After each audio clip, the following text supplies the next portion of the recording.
here. Okay. Hey. Hey.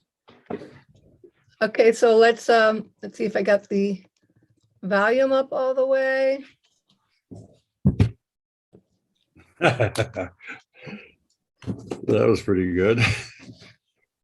Oh, hi Don. Hi. So what time is it there right now? I'm sorry for keeping you up. No, that's right. It's 9:42 or something like that. 9:42 Oh, p.m. yeah. Hopefully. Well, the other night we talked and it was like midnight and you were out driving around. Yeah, I know. I was coming home from something. I don't know what it was, some kind of job. Right? A gig? Yeah. I've been playing with Bobby Bradford, who's like 2 years younger than me. And so we've been playing at the world stage. And I played another job there with Chris, my drummer, who I think you might know him. I'm not sure. Really great drummer. Anyhow, Chris, and I just played a concert last night at on the Zoom. How about that? What's Chris' last name? Oh, what the hell? I put this on my head, right? And this gives you access to a virtual reality, which is very interesting. And there's a place in there where people go and they make their own worlds. Can you put it on? I want to see what it looks like on you. Oh, sure. It goes like this. Wow. That is really cool. Is it heavy? Oh, you have no idea what it's like in there, though. So I'm afraid to try it. 3 weeks ago, I played a concert on a train that was moving quite fast, and it was in the first car, which had all overstuffed chairs and draperies. But when you look out the window, you see all the scenery going by, and it's really amazing. And this guy built a piano just for that. And I played a concert there, and everybody loved it, and it's great. And last night was a place where people go to. They can play bocce ball there and all kinds of other things. But he built a little stage. It's real tiny and just big enough for a person. But then there's people that are. Well, you can't sit when you're in the Oculus. You can only stand. In fact, there's nothing below the waist. There's just empty space. And then you have a circle on the floor to show you where your feet should be if you had feet. Inside of that thing. Yeah. It's really totally amazing. So the only thing is these rooms, they're very limited in terms of attendance. They're trying to make it bigger, and they will eventually. But so there were like maybe 20 people there, but they're all like these places they can stand. They're elevated. They're sometimes they're like 20 feet off the ground, and they go all around this kind of a circular room. Anyhow, I played the concert there, and everybody just raved about it, and they asked for an encore, which I did. It was really fun, totally fun. What is it called? Like, what is that thing called that you put on your head? It's called an Oculus. And how can other people join in to see your concert on there? You have to buy an Oculus. That's all. And then you have your own channel on there? Is that how it works? No, you put it on, and first you start out in this place where they have games and everything, and then one of the games is called Horizon. And so you select Horizon, and you go in there, and when you get there, you have a choice of people, worlds, or create. So if you choose people, then you see a bunch of your people that are your friends. I think I have about 135 friends there, and they don't all show up because they're not online. Just only the people online show up on that thing. So the other thing you can do is choose worlds, and you go there, and then you can pick which world you want to go to. So the world I was performing in was called Utopia, and it was designed by Dojo, another friend of mine. And some of these places are unbelievable. They're just mind-boggling. If you don't mind me asking, how much does an ocular cost? 300. That's not bad. Not bad, no. Oh. But and I've bought one for my wife's brother a few months ago, because he lives alone, and he's a very brilliant person. He was a concert pianist, and he had a tour scheduled across the country with major orchestras, and he got tendinitis, probably from anxiety and practicing too much, or practicing wrong, whichever way. So he couldn't do the tour, and so he went ahead and got his doctor's degree in math. And he then went to JPL and programmed the first Venus probe, the first rocket ship that went to Venus and went around Venus, and went low so you could see the land, because Venus is mostly clouded over all the time. And nobody knows what it looks like. And it's terrible. It's totally, you could never live there. It's even though the gravity's okay, but it's just acid gas, surrounding the planet. So, you die in 5 seconds, if you were stupid as not to have a helmet or something like that. Even that wouldn't work. So anyhow, that's your wife's brother who invented that thing. No, he is like I said, he's a mathematician, and they gave him the task of programming the flight of the rocket ship that went to Venus, and went all around it, and blah blah blah. And it didn't come back. There was no reason for it to come back. He took that with him so he wouldn't be bored.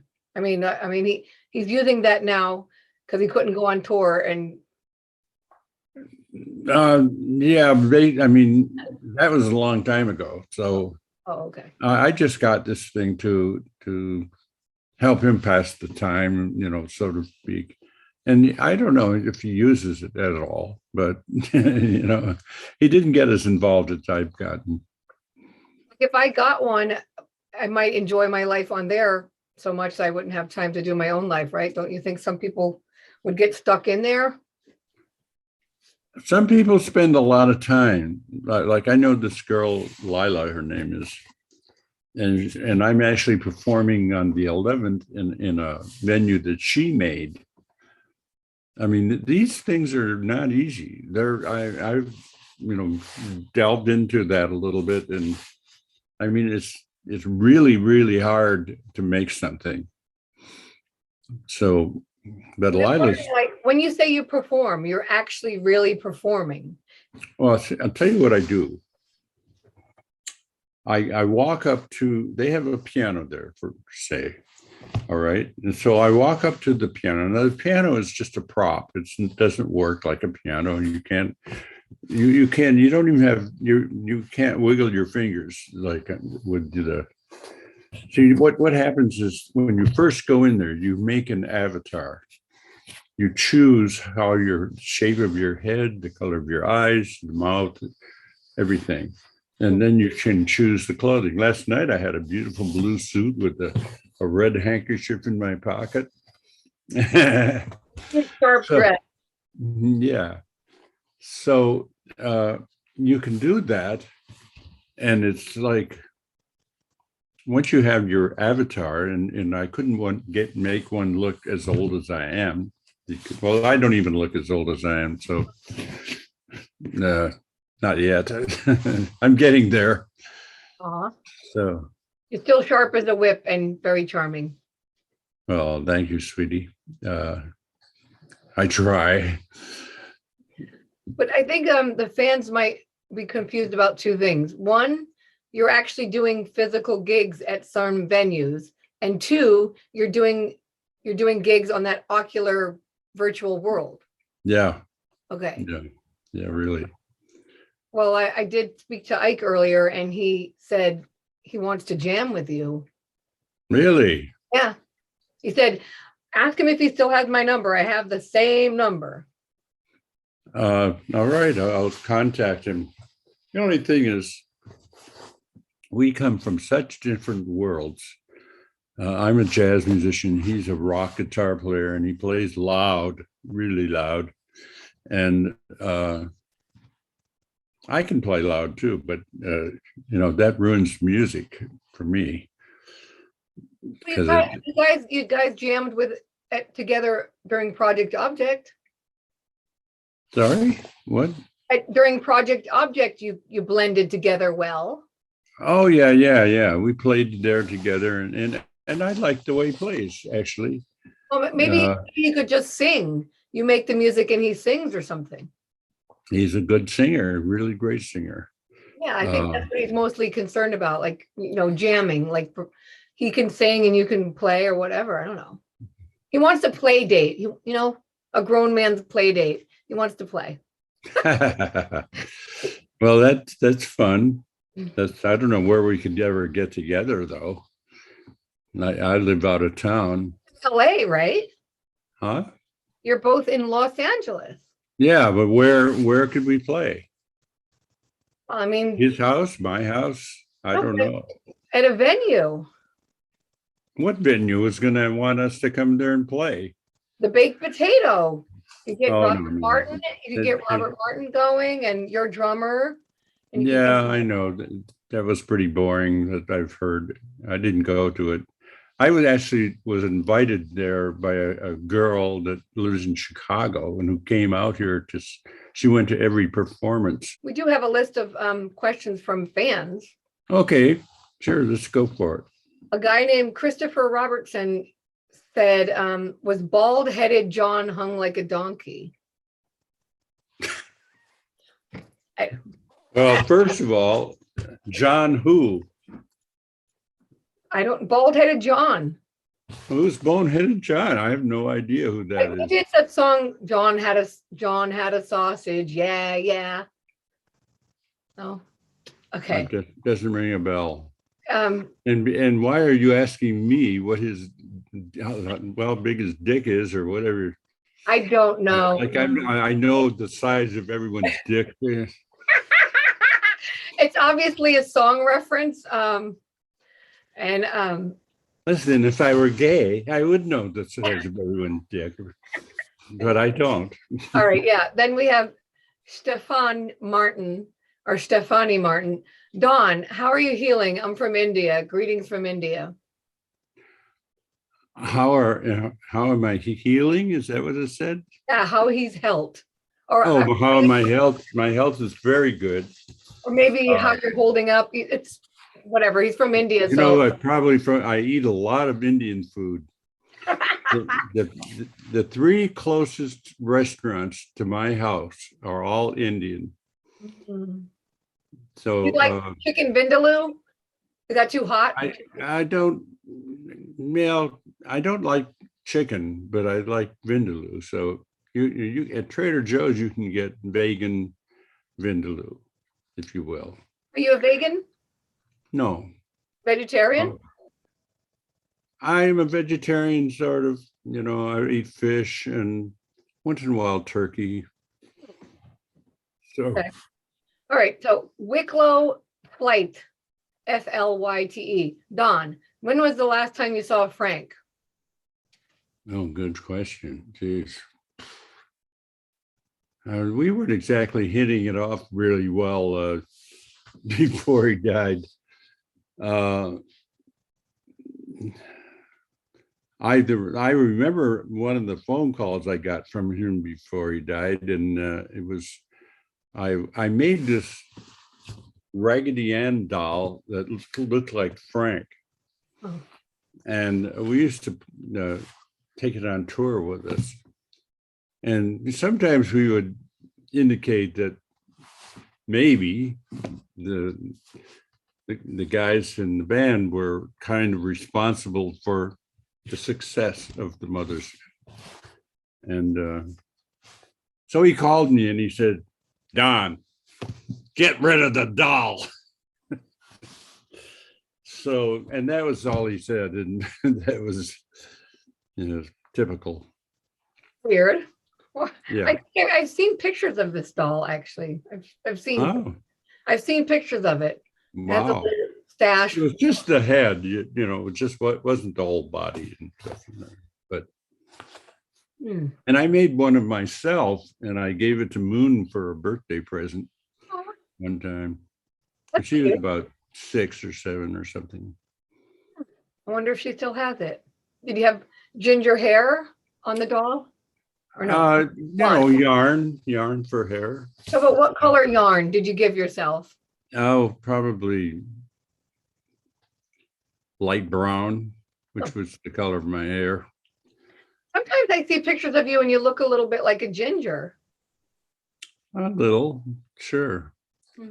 I had platinum hair when I was, young, Nice. but that changed.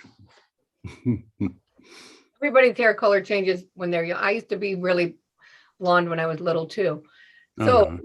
then we got David Holtzclaw. Don, what's your favorite recording that you played on with Frank?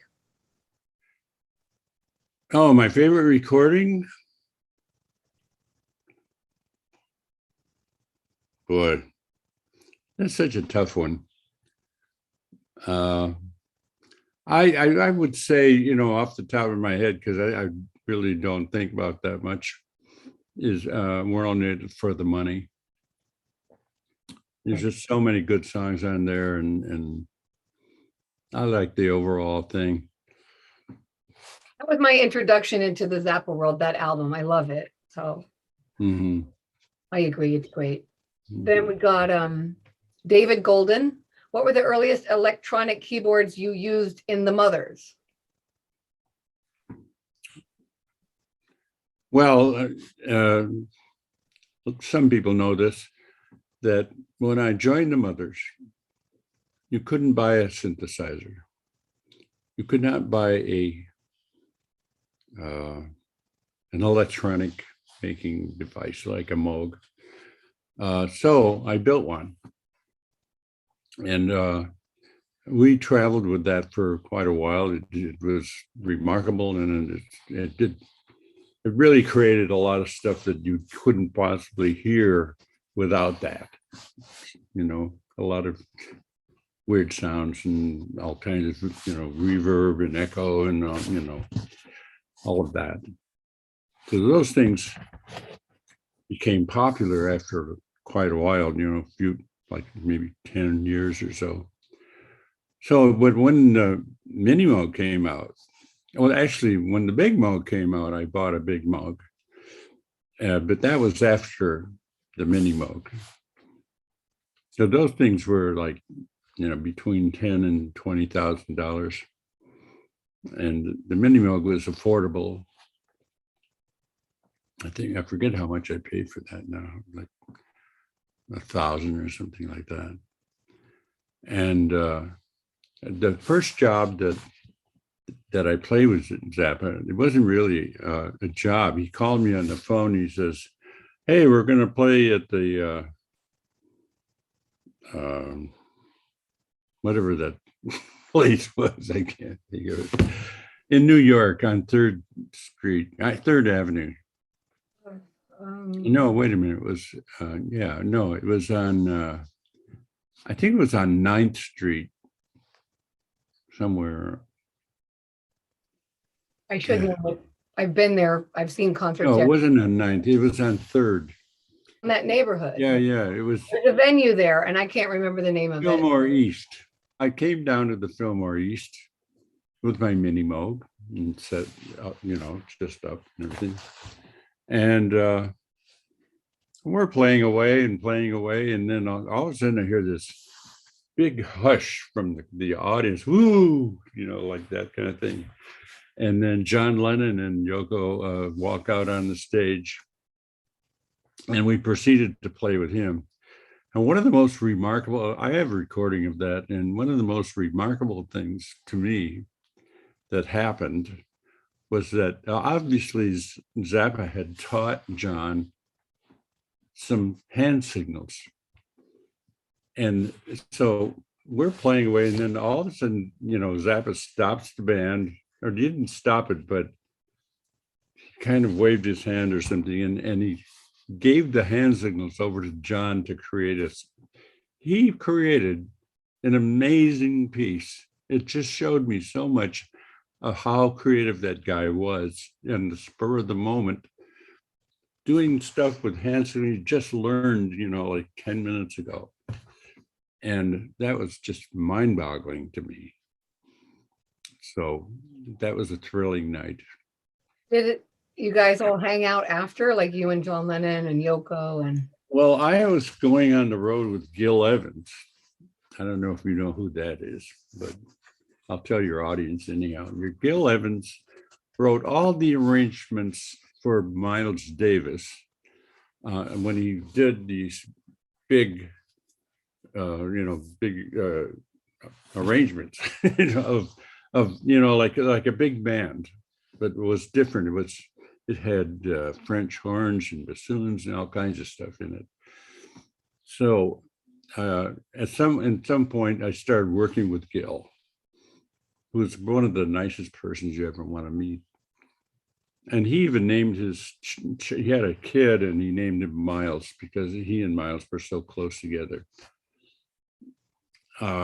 So he had this big band, and he was going to Europe, and so he wanted me to play mini Moog. He wanted some electronic stuff, some new stuff, like to make his band, appeal to younger people, whatever. And so we went over and toured all over Europe, and that was really great. So consequently, I had to leave the next morning at like 9 o'clock or something. So I didn't want to hang out and party and stuff. And my wife, Tina, they asked her if she wanted to go to John Lennon's house. We were kind of in the middle of a fight at that particular moment. And she would have gone, but she was worried about, the two of us. And so she didn't go. And we're still together. By the way, back then, we're celebrating on December 18th, we're celebrating our 50th year of since our wedding. And so we're having a big celebration here with all kinds of incredible stuff happening. Oh, yeah. Amazing. 50 years is a long time. Yeah, it is. Wow. Especially so living with married the one time, right? You've only been married the one time. Oh, no. I was married. Tina was actually my third wife, if you want to. But there were some women, before I met Tina, like Meredith Monk. I don't know if you ever heard of her. We just watched a performance of hers. She's one of the most talented, incredible people on the planet. And for some reason, we lived together for about a year. And I was going through some really heavy changes in my life at that time, and I couldn't stand to be around that huge amount of energy that she has. And now she's got like the LA Phil performing her music and stuff like that, So she's like getting bigger and bigger and bigger. And what did I do? Walked out on her. What an ass. Wow. I was wondering if you were ever going to write a book about all your shenanigans. Yeah, I wrote a book already called Listen, and it's mostly poetry and some stories. So my history is not in there really. So I do have a book somewhere around here that I've been writing topics, of all this. I've got so many stories to tell, that I had to write all these down. I must have about 40 topics now, enough for a book. And I kind of decided, You definitely have enough stories for a book. Well, yeah. I mean, every time we talk on the phone, I'm like, oh, I wish I was recording this. This is good stuff, but Right, here we go. Skip Thompson.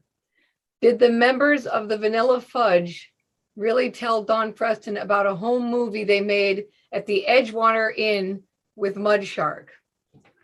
All right, so let me correct you on that, because they did not make a movie.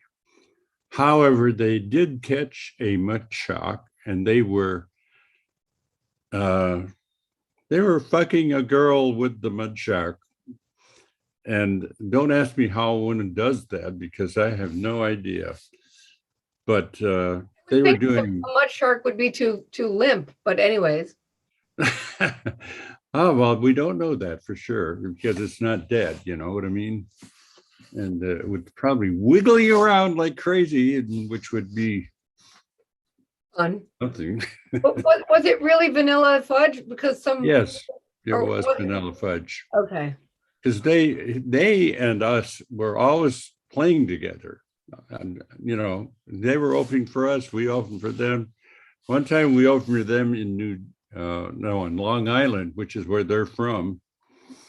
And somebody in the audience stood up and said, "You guys stink, bring on the fudge." So that was pretty funny. Oh my God. Bring on the fudge. The story is true, though. I mean, they didn't make a movie out of it, but they told me this story about doing some unmentionable things to this poor girl, or who knows. Well, I assume she lived, and I would love to have an interview with the girl who had the mud. Yeah, me too. Too bad they didn't make a movie, but people didn't film everything back then like they do now. Yeah, right. That would be a TikTok video. We didn't have iPhones then. Yeah. So Richard Duff says, did you enjoy traveling with the Mothers, Flo and Eddie? Yeah, those guys are really funny. Unless they're trying, if they are in a situation where like doing a comedy show, then they're not funny. I don't know why. They're trying to be funny, so they're not funny. But when you're just talking to them, they're funnier than hell. They're just incredible. I shouldn't speak too badly, because I think although Mark is doing real well, Howard is, however, not doing that well. As far as I don't know what's actually going on, but that's what I've heard. Got to look that up, see what's going on. Then we got Fuzzby in Los Angeles. His name is Fuzzby. Fuzzby, well, any relation to Frisbee? Yeah. Hope you're well, Don. Do any recordings exist of the experimental music you made with Frank before the Mothers formed? Well, that's not many people know that. I'm surprised anyone knows it. But I used to have a garage band. And in the band, I was Bunk Gardner and sometimes Buzz Gardner, and a bass player and a percussionist. and myself. And guess what? A bicycle. Hey, who taught Frank how to play a bicycle? Yeah. So, and I had things like leaf springs laid out like a vibraphone, and I have drive shafts hanging from the thing. And when you hit them, they rang forever. They just they were amazing. And I had all kinds of like the inside of a piano, and I had all kinds of aluminum that resonated for for a long time when you hit them. Now I don't get junk anymore. I have gongs and stuff that does it automatically. But obviously you were like the inventor, and actually the way the name came about was that they called the group the Mothers, right? And they wouldn't print the Mothers, they wouldn't print that name in the newspaper because it obviously had connotations, motherfucker, whatever. oh, On the other hand, and so I think Tom, I can't think of his last name, the guy who discovered the Mothers, he said, all right, why don't you call yourselves the Mothers of Invention? That way, everyone will be happy. And so Frank liked the idea, he thought it was a good name. And that's how it all happened like that. are there any is there any music around from that period before the Mothers formed? No, I don't think I recorded that. Frank used to bring films that he'd done that we could improvise to, because we were improvising to films of microscopic life and all different kinds of art films that were really fun to improvise with. And so, I mean, at one point, Frank took us to CBS because his father worked there. So he took us there to audition to see if we could get a job there. And so we got all our junk and everything and brought it all there. And so the musicians that worked there were like peeking their heads around the corner, just say, who in the hell are those guys? So we played, and of course, nothing happened from that at all. So any more questions? How kind of the bicycle situation ended up on TV? Yeah. Frank went on the Steve Allen show, and who was the first Tonight Show guy, right? And so he played bicycle on it. But you did that first. I mean, you were doing the bicycle thing first. I played the bicycle when we were jamming in my garage. Yes. So you think Frank got the idea from you, maybe, or? I don't see how else it could be, or anyone else, because I was the only one doing that, in a group. That's pretty cool. That's you didn't get any credit for that, but no. And then that was the first thing that got stolen. And then after that, it was like all kinds of stuff. What got stolen? The idea. Oh, the idea. Yeah. Well, isn't that supposed to be the sincerest form of flattery? Yeah, I guess so. Mm-hmm. Maybe so. It's so probably one reason I got in the band. What? Oh, well, you got your credit in a different way, I suppose. Yeah. Plus, you were a hot commodity, and you were snapped up by someone who worked with Miles Davis. So yeah, you were like hot property back then. Yeah. After a while, I got to work with a lot of people. Were there a lot of groupies trying to shag you and stuff? Or was it only like when the groupies were around, did they all aim for Frank, or did everybody get, was it distributed evenly? Well, there's a guy that worked with Jimmy Carl Black, and I can't think of his name either. He played rake and all kinds of weird instruments. I think he played ukulele. And he put out a couple albums, and one of the albums, there was a song titled Preston Got More Pussy Than Zappa. So, Wait a minute. yeah. There's a song called Preston Got More Pussy. Yes. Than Zappa. Yeah. I want to hear this. Where can I get the song? God, you'll have to wait a couple of weeks. I'll think of this guy's name and then I'll send it to you. No, I'm going to be Googling it. Okay? You might want to do an interview with him. He's really cool. No, he been all over Europe and he usually took Jimmy with him. Sometimes I would play with him too, but he was very good.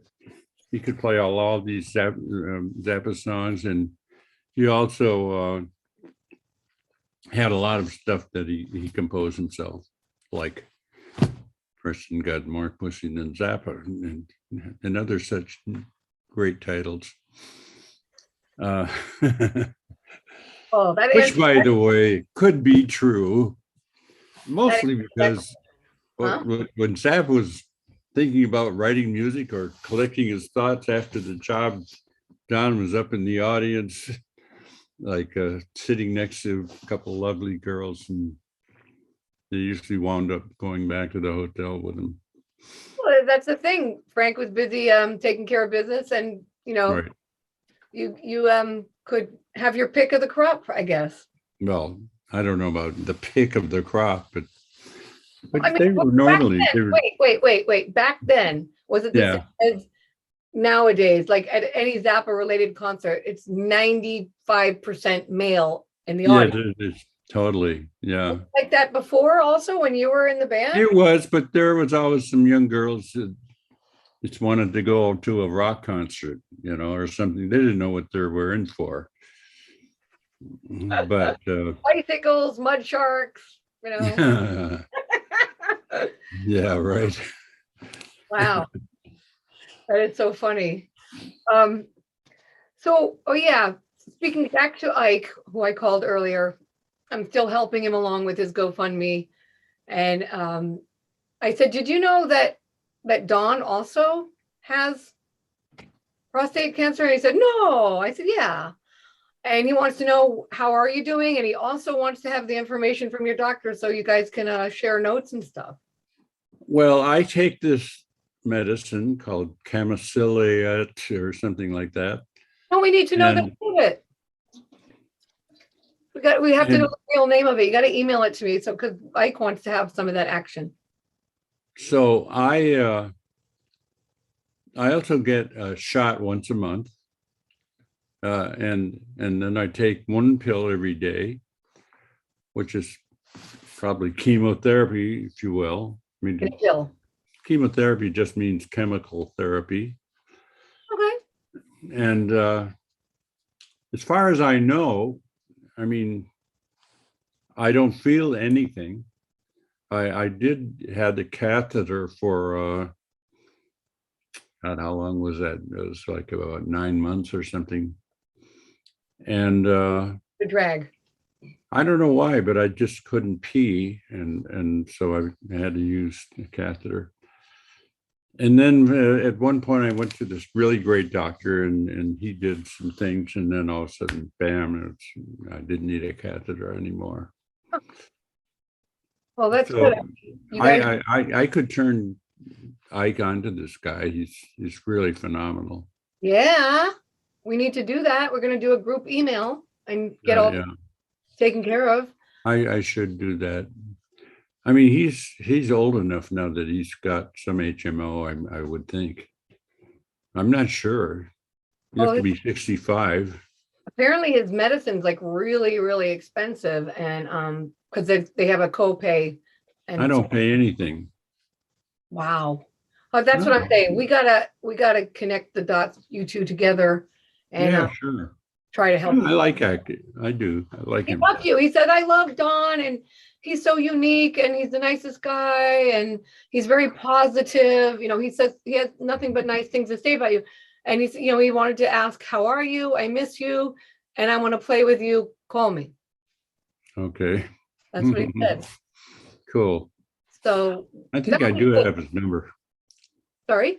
I do have his number. Yeah, good. Well, we got to get, I mean, just some kind of jam, have him in on one of your jams somewhere. I mean, if you're invited to a venue and there's a song that he can do, why not? You know, I mean, I can help you organize stuff. And there's Robert Martin lives out there too. You know what I'm saying? Like, it doesn't have to be rock. You guys can do something jazzy, something Robert? Hmm? Robert Martin? Yeah, he lives out in Los Angeles. Okay. Well, you guys used to play together at Project Epic, you know. Never played with him. Wait, I was on stage doing Crew Slut at Zappanella, and you guys were both on stage. Maybe so. Crew Slut and Wet T-shirt night, yeah. Oh, well, yeah, you almost died from that one. But yeah, so you were so cold. It was just. I was cold, or it was. Yeah, that's true. It was a cold night, and you had water dumped all over my T-shirt. Yeah, I know. But the hot lights were, you know, and all those warm hearts in the audience were warm.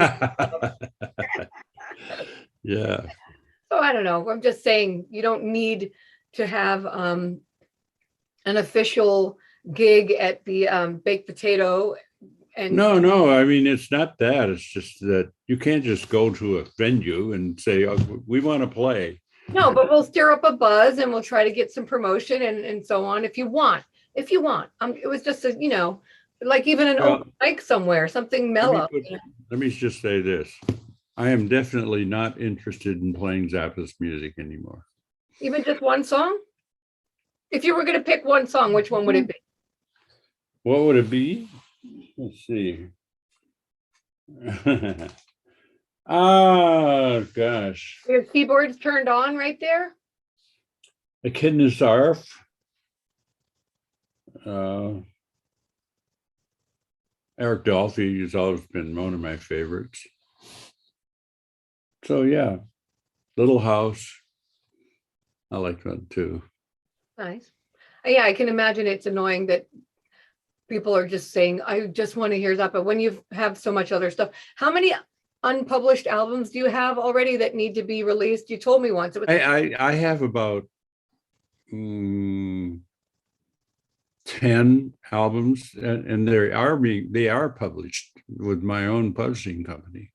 Yeah, you said you have so many albums that need to. That was before I bought all this equipment that I could publish them myself. Oh, so where are they? Where can we get them then? Well, I've been meaning to go to Amazon and open my store again. I used to have a store there called Don's Store, and I would have all my stuff there to sell. And so I should do that. Now, just because of talking to you, I will do that. I will get that store happening again. And I think I'm going to write you an email with a list of shit to do. Wait, hang on, wait. How many albums will be available when you do open up your Amazon store again then? I probably think it's around from 10 to 12, something like that.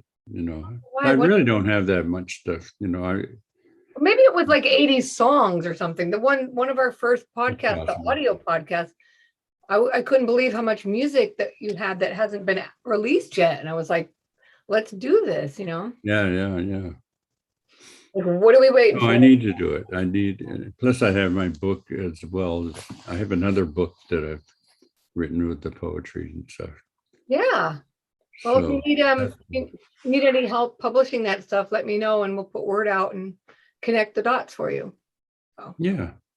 I mean, I have them organized right now so that all I need to do is print them. And I have about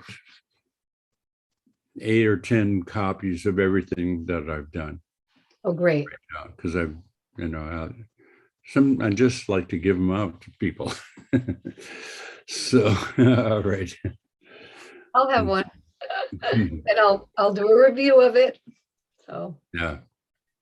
Well, maybe I can, I might, somebody recorded this last concert, which is probably pretty amazing. And let me see, I haven't even had a set list here. I have Agamotto, which is my song, Django, which is modern jazz quartet, did that. Dupree's Paradise, Inner Blues, another one of my songs. Little Sunflower, that's, can't remember. Free Energy is another song I wrote. So like Free Energy is all, everything is in 7. So it's, Like to hear it. I was gonna say, I'll play you a few bars, but it's too late. We have neighbors, close neighbors. It's a condo. Oh yeah, that would be too loud. I know I should call you in the morning, but I mean, you can barely hear anything from the neighbors. Like one neighbor has 2 kids, never hear a sound from them ever. Miraculous. Yeah. Like I can't even live in an apartment. I have to live in a house because my son is so loud. Yeah. Well, you could live here. No, I'm serious. You can't hear a thing on either side. And even outside, there's nobody making any noise except me and my wife. We start screaming at each other. I hate you. Married. So I remember one time I just want to, what was that brothel? There was a brothel story you told me. I was dying. Something about you went to a brothel? No? Brothel? Yeah. Oh, well, I said I lost my virginity in Venice. Oh, Venice, Italy. At a brothel. Yes. I was 18 years old and never had sex. I mean, I came close. I was, figuratively speaking. well, no, I mean, I was laying on top of this girl and we were both naked, but she was a virgin and it just hurt too much. So I was being a gentleman and I didn't want to. But I've been there. That does the first, it's a drag. Yeah. But that's nice of you that you didn't say, I'm in there. Well, somebody did, because when I got in the Army, I got a Dear John from her. And so that was it.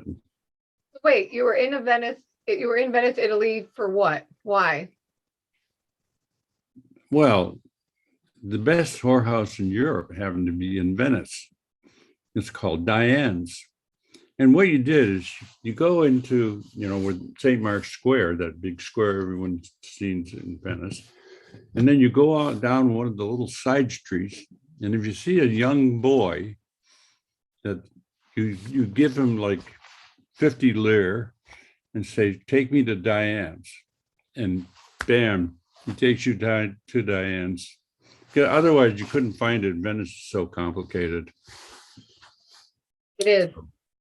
But it's beautiful. But anyway, why were you in Venice at age 18? Well, I was in the Army, for one thing. And I was stationed in Trieste, Italy, which is about maybe 50 miles from Trieste, Venice was.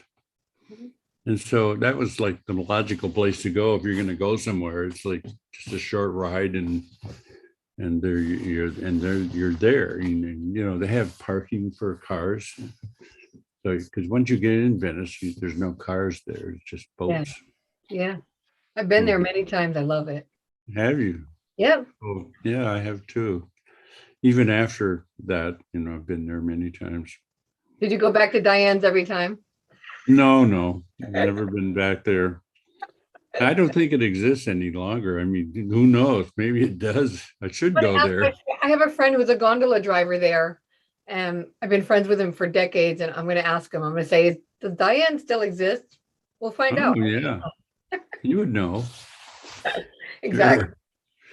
Oh, that's funny. Let me know if you find out. I will. You know what? My daughter is a stewardess.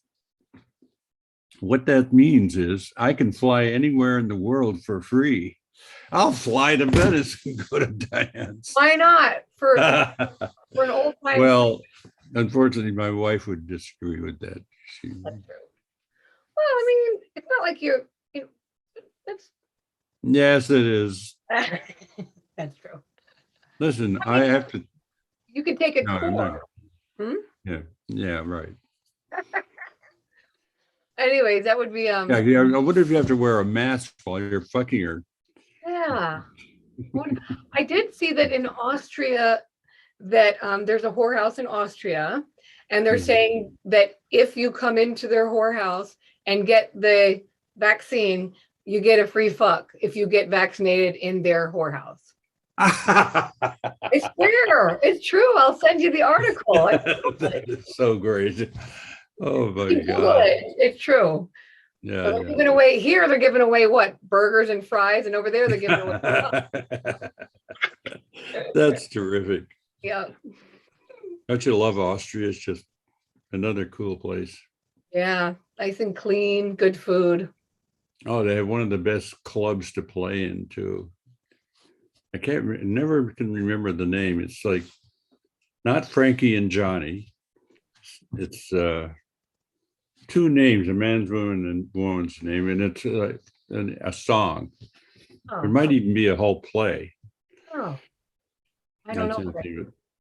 I haven't heard of it. And we Well, do. if I told you the name, you say, "Oh, that, yeah, of course." I can Google it. Oh, there you go. That's my instrument, Don. Yeah, I know. I've heard that before. I couldn't hold it in any longer. I'm sorry. Yeah, And also, that's I. what he said last night. Oh my God, you're such a riot. Am I keeping you up past your bedtime? I mean, No, I usually go to bed at midnight. okay. All My right. wife is though. She stayed up all night last night. So she was really. We have this event coming up, and it means we have to wear gold. But she's making all my clothes. And Wait, you're gonna have like an Elvis gold tux, like Elvis no, wore? no. They have those Elvis gold suits, Yeah. and I no, I don't want that. She's really an artist when it comes to making clothes. I remember meeting you backstage. I mean, at one of the Zappanella's, and you were wearing blue velvet, and I was like, "Oh my God, it's so beautiful!" And you told me that your wife made it for you. Yeah, she does. She makes a lot of stuff. Wonderful. Well, I said yesterday, I said, you're the only person I know of that is a great actress, that is a great cook, and can make the damnedest great clothes you ever saw. So not only that, but she's very, very pretty. Well, women like that are hard to come by, I tell you. So Yes, but they're not hard to come by. So oh my God, you're so I funny. can't help myself. I can't really. Yeah, yeah. You still got that humor. I love it. You don't have any plans, I guess, to come to the East Coast at all, right? You're not going to tour with any bands or anything, right? No, no, no. Sorry. I got my hands full with playing with Chris. Mm-hmm. What's his Duets. last name? What's your drummer's last name? Chris Garcia. Okay. Sorry. Okay. No, he's fantastic. He plays a set. First of all, he sits on the floor and plays tabla, and he has surrounded by cymbals, and he has a 36-inch gong sitting right here. And and so the two of us, you can go to Yahoo, I think, and because we did a concert there, they made us have a bass player, but we normally don't play with a bass player. They made you have a bass player. Yeah, the club did. He wanted a bass player because he didn't realize that we covered all the ground, without a bass player. The bass player just gets in the way, and But Who needs a bass player? The Doors didn't have one, did they? that's right. That's right. He did all that. He had a bass keyboard Right. like a Fender Rhodes, only it's just bass. He had one of those things. I did a couple albums with Robbie Krieger, and that was nice. Where can we get those? Oh God, I don't know if you can get them anymore. They're so old. I'll tell you a story though. Well, let me just start by saying there's this woman that she's Asian, Chinese actually, and she has made 4 feature films. Most of them have known actors. Jose Ferrar and all kinds of people, Martin Landau. All right. So I got the story from 2 different sources, one from her and one from Robbie Krieger. So Robbie Krieger, I've been to his house a bunch of times, and I said, wow, this place is cool. I said, how'd you come by it? And he says, well, I'll tell you. Because I went to the house and had ready to buy it. And I went in, and this woman came to the door, and she said, oh, yeah, okay, come in, showing him the whole house. And so she's done. She says, well, what do you think? You want to buy it? She said, well, wait a minute. He says, I haven't seen the master bedroom yet. Oh, well, we don't. I don't think we can go in there. He says, look, I can't buy this house without seeing the master bedroom. I mean, that has to be. She says, okay. So they go, opens the door, and in the bedroom is Marlon Brando, who's throwing up all the time because he fasted for 20 days. And he broke his fast by eating a half gallon of ice cream. Now, anybody that fasts, and I fast a lot, you know, it's one of the best things you can do for your body. Probably why I'm still alive. You cannot do that to your body, fast for 20 days. The only thing you break a fast with is orange juice or something like that pure. So anyhow, that woman was my Asian friend's mother. So she grew up with Marlon Brando almost her whole childhood. And so that's why she turned to making films. I mean, she was very good at it. So we're working on something right now that may come to fruition, maybe not. I don't know. Who knows? You never know about these things. I hope so. I want to see more stuff from you because you're so talented, and you're listing all this stuff that you've done with Robert Krieger, and then you have the Don Preston store, and then the book, and there should be a place. I mean, don't you have a Don Preston website that everyone can buy everything? No, don't have a website. Just another. There's something that Steve Vai's involved in, and then Pergamon or something. I can't remember what it's called. There's a where you can make it yourself and sell stuff on it. I'll have to find out what it's called. And really, yeah, what was it called? So how do you like him? Oh, I love Steve Vai. Oh my God, we're buddies. I love Steve. He cracks me up. And yeah. His son Julian is one of my massage employees. He's one of my dot bots. Uh-huh.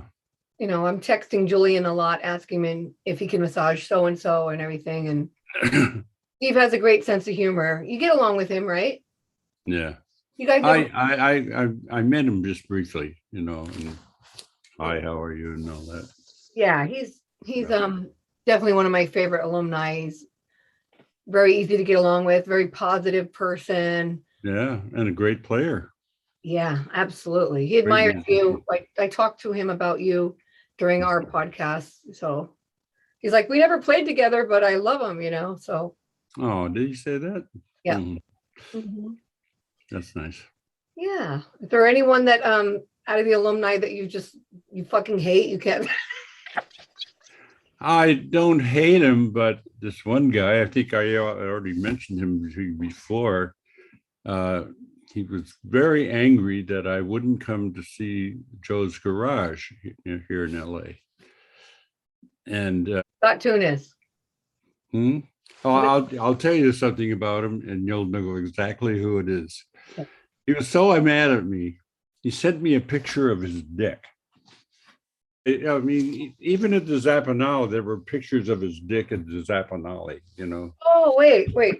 Oh, Warren Cucurullo. Yes. Oh, okay. Oh, and then later on, I heard that he had a hit on me for $500. And wait, that's all I'm worth? Come on, Jesus. Warren Cucurullo had a hit on your head, like to take you out for $500. Like if you kill Don Preston, I'll give you $500. Yeah, right. Brother, I'm telling you. Oh my God. Anyways, who hasn't seen pictures of Warren Cucurullo's dick? I mean, they're all over. Right. Exactly.